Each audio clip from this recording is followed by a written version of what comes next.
और इस वक्त आपको बता दें कि कोलकाता के वार्ड नंबर 56 अंतर्गत डीसी डे रोड पर स्थित 95, 96 और 97 हाजी शेख सिराजुद्दीन गोलदार वक्फ स्टेट की जमीन को लेकर विवाद छिड़ा हुआ है। मौजूदा मुतवल्ली मोहम्मद इस्लाम का आरोप है कि एनरोलमेंट नंबर 110 और करीब 52 से 53 कट्ठा जमीन जिस पर कुछ लोग 1980 से रह रहे हैं, अब वो लोग इस जमीन को ठेका की जमीन बता रहे हैं और इलीगल तरीके से इस जमीन पर बिल्डिंग बनाने की कोशिश भी कर रहे हैं। हालांकि ये जमीन वक्फ की जमीन है और जब हमने उन्हें गैरकानूनी तरीके से बिल्डिंग बनाने से रोका तो उन्होंने हमारे साथ मारपीट करने की कोशिश की। आगे मुतवल्ली मोहम्मद इस्लाम ने बताया कि फिलहाल इस वक्फ की देखरेख की जिम्मेदारी अपने छोटे भाई की वाइफ प्रियंका कलाम को दे दिया है, क्योंकि हमारा तबीयत काफी खराब रहता है।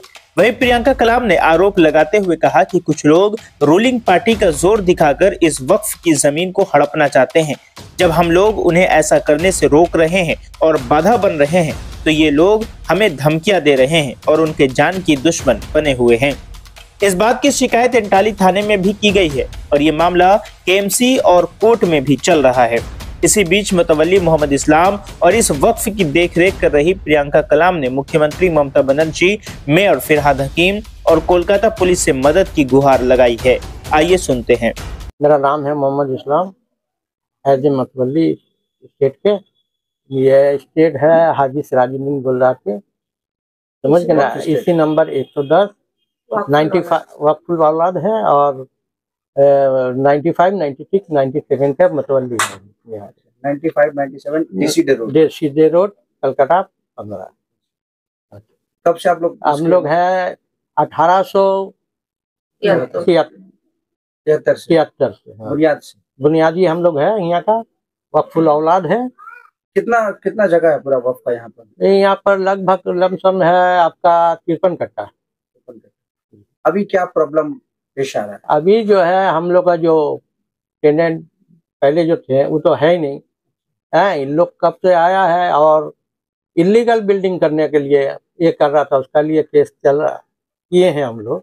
আমার নাম আছে প্রিয়াঙ্কা কালাম। এইটা ওয়াকাব স্টেট আছে, ওয়াকফুল অলাদ আছে।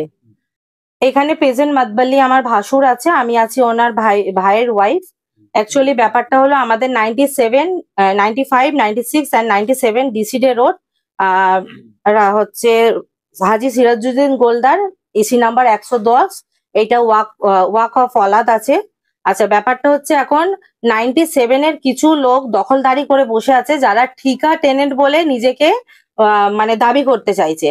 ওরা 1984 যখন ঠিকা হয় তখন কোনো কারণ ফ্রড বশত ঠিকাতে ঢুকে যায়, কিন্তু ওদের হচ্ছে ঠিকার মানে ঠিকার ট্যাক্সের বিল ছাড়া কোনো কিছু ডকুমেন্টস নেই। সেক্ষেত্রে ওয়াকাবো আমাদের এখন জানিয়েছে যে এটা কিন্তু মানে ঠিকা নয়, ওয়াকাবই আছে। আর এটা আমাদের রেকর্ডেড করা জমি, ওনার উইলে লেখা আছে যে এটা কোনোভাবে কোনো কিছুতে যাবে না।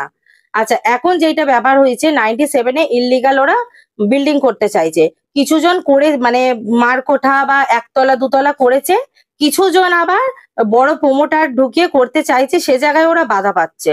এখন হচ্ছে সাইফুল হক বলে একজন আপনার আগস্ট মাস থেকে একটা ঢালাই করছিল, তাতে আমরা গিয়ে বাধা দিই। তাতে আমরা কর্পোরেশনকেও জানিয়েছি, প্লাস আমরা ওয়াকাফকেও জানিয়েছি। ওয়াকাফ থেকে ইন্সপেকশনে এসেছিল, ওরা এসে দেখে সেটা ডেমোলিশের জন্য অর্ডার দিচ্ছে, যার আমার একটা নোটিশ আছে, আমি দেখিয়ে দেবো সেইটা। ওরা হচ্ছে ডিজি বিল্ডিং কে দিয়েছে আর থানাকে জানিয়েছে যে এটা ইলিগাল হচ্ছে, এটা ওয়াকাফ প্রপার্টি, এটা ডেমোলিশ করবার জন্য। কর্পোরেশনে কেস চলছে, কর্পোরেশনে 401A হয়েছে, প্লাস আপনার এফআইআর হয়েছে। পরশুদিন আমাদের হিয়ারিং ছিল, পরশুদিন হিয়ারিং এ ওরা যায়নি, আমরা গেছিলাম, ওরা ডেট চেয়েছে। এতটা ঠিক ছিল যেটা সিভিল কেসের মধ্যে আসছিল। এখন ব্যাপারটা হচ্ছে কালকে ওই সাইফুল হক বলে যে লোক আছে, উনি আমার বাচ্চাকে উস্কে একটা ঝামেলার সৃষ্টি করে, মানে আমার বাচ্চাকে মেরে ফেলবে এই ধরনের একটা হুমকি দেয়, যার প্রতিবাদ আমরা করতে যাই। প্রতিবাদ করাতে পার্টির কিছু লোক আছে, মানে আমরা আচ্ছা যখন এই কেসটা হয়েছিল আমরা কিন্তু স্বপন সমাদারকে জানিয়েছিলাম, আমাদের কাউন্সিলর। উনি কিন্তু বলেছিল যে আপনারা থানায় যান, আপনারা আইনে যে প্রসেস আছে করুন। আমরা সেটা অক্টোবর মাসে ওনার কাছে গেছি, তো ওনার দিক থেকে আমরা আর কিছু মানে পাইনি। তো আমরা থানা বা আমরা কোর্টের আইনে, আমরা ইন্টালি থানায় আমরা আইনি প্রসেসেই সবকিছু করছিলাম। কিন্তু ওনার হচ্ছে যে যুব নেতা মুকেশ, তিনি হচ্ছে কর্পোরেশন থেকে 401A থাকা সত্ত্বেও ওদের কার্ড খুলতে পারমিশন দেয়, কিন্তু আমরা সেটা যখন ওনাকে ফোনে বলি উনি বলে আমি পারমিশন দিচ্ছি, তোমরা যা করবার করে নাও।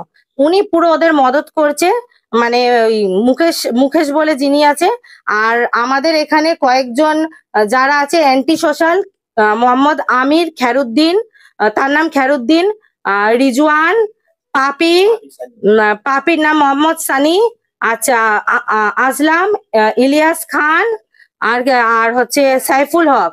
আর মেয়েদের মধ্যে কজন আছে, জিন্নাত, শাহিন বেগম, সোনি, ওরা নিয়ে 1-150 নিয়ে যারা দখল করে বসে আছে, তারা যেহেতু প্রমোটারি করতে পারছে না, সেহেতু তারা প্রমোটারি করবার জন্য সব একতা হয়ে কালকে রাত্রিরে, আচ্ছা একটা যে পরশু কালকে একটা মারামারি হয়, দুপক্ষের মধ্যে যখন হাতাহাতি হয়, আমরা দুতরফে থানায় যাই, থানায় লিখিত দিই, এতটা ঠিক ছিল।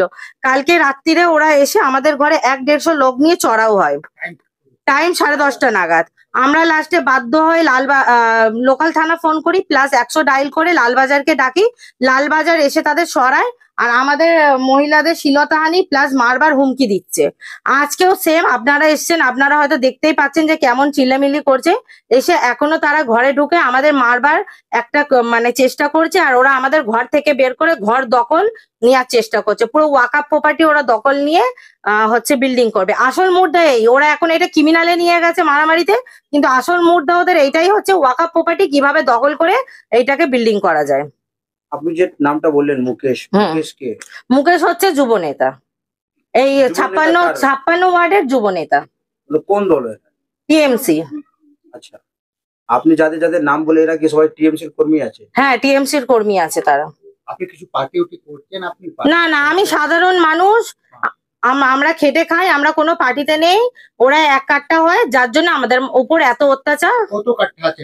আমাদের এইটা 55 কাটা হবে না, 53 কাটা টোটাল। হ্যাঁ, আমরা মেয়র থেকে শুরু করে মমতা ব্যানার্জি সবাইকে যে ইল্লিগাল এটা হচ্ছে আমরা চিঠি দিয়েছি। আমরা কিন্তু মেয়রের থেকেও ভালো রেসপন্স করেছি। যেটা এফআইআর কর্পোরেশন এফআইআর হয়েছিল ওদের নামে, ওইটা মেয়রের বলাতে, মেয়রের অ্যাসিস্ট্যান্ট কালী ব্যানার্জি ওনার বলাতে কিন্তু আমাদের এফআইআরটা হয়েছিল। ওয়াকফ কি আপনি কিছু জানিয়েছেন? ওয়াকফকে জানিয়েছি, ওয়াকফ ওদের ডেমোলিশন অর্ডার দিয়েছে। এবার ওরা চাইছে যে হ্যাঁ একদম আছে, এইটা আছে দেখুন, এখানে H/1 লিখে দিচ্ছে। এটা মানে একদম আপনার রেকর্ডেড হচ্ছে ওয়াকফ প্রপার্টি, এটা কোনো ঠিকানা।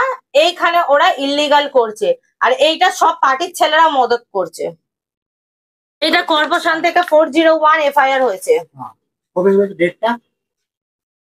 22/11।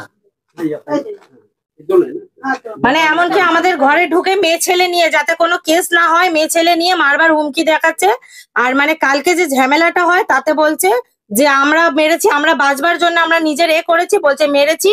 যখন আমাদের বাচ্চাকে বলা হয়েছে এরকম কথা, সেই কথা নিয়ে আমরা যখন ওদের কাছে গিয়ে প্রতিবাদ করতে যাই, তার বিরুদ্ধে ওরা আমাদের উপরে প্রথমে হাত চালায়। তারপরে সাইফুল হক আমাকে এক লাথি বুকে মারে। বুকে মারার পর আমি সেখানে পড়ে যাই। তারপরে আমি গিয়ে হসপিটালে গিয়ে এই এমসি করে এটা আমি থানায় জমা দিই। আপনার ছেলের নাম কি? আমার জায়ের ছেলেকেই ও বলেছিল, সেই বিরুদ্ধে আমরা গিয়েছিলাম। আমরা অবশ্যই দেখেছেন যে কি হারে আমাদের দরজা খুলে বাড়িতে ঢুকবার চেষ্টা করছে, লুটপাট মারধর করার চেষ্টা করছে, সব আপনাদের সামনেই হচ্ছে। হ্যাঁ নিশ্চয়, আমাদের প্রাণের সিকিউরিটি কে দেবে? আমি মুখ্যমন্ত্রীকে এইটা আপনি দাবি করছি যে আমাদের মমতা ব্যানার্জিকে আমরা দাবি করছি, ফিরহাদ হাকিম মেয়র, আমরা দাবি করছি যে আমাদের সিকিউরিটি কে দেবে?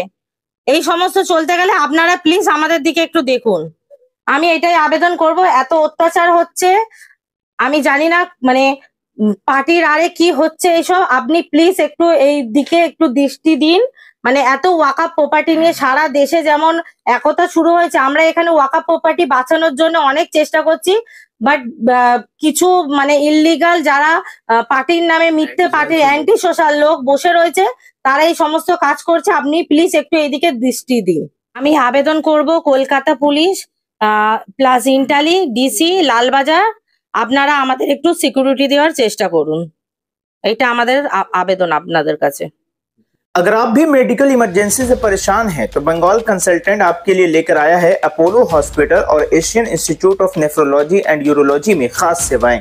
जहां आपको बंगाल कंसल्टेंट के जरिए doctor appointment, airport, railway station pick and drop, smooth billing process, Hindi, Bengali, English coordinators, आपके रहने के लिए बेहतर जगह का गाइडेंस आपको मिलेगा, वो भी बिना किसी रजिस्ट्रेशन फीस के। बंगाल कंसल्टेंट के जरिए चेन्नई के अपोलो हॉस्पिटल और AINU में cardiology, neurology, urology, nephrology, orthopaedics, liver transplant, kidney transplant, robotic surgery जैसी सुविधाएं आपको मिलेंगी। अगर आप भी चेन्नई जाकर अपना इलाज कराना चाहते हैं तो आज ही बंगाल कंसल्टेंट में फोन करें। मोबाइल नंबर है 9147359708। साथ ही आप अपने ट्रीटमेंट डिटेल्स भी व्हाट्सएप कर सकते हैं।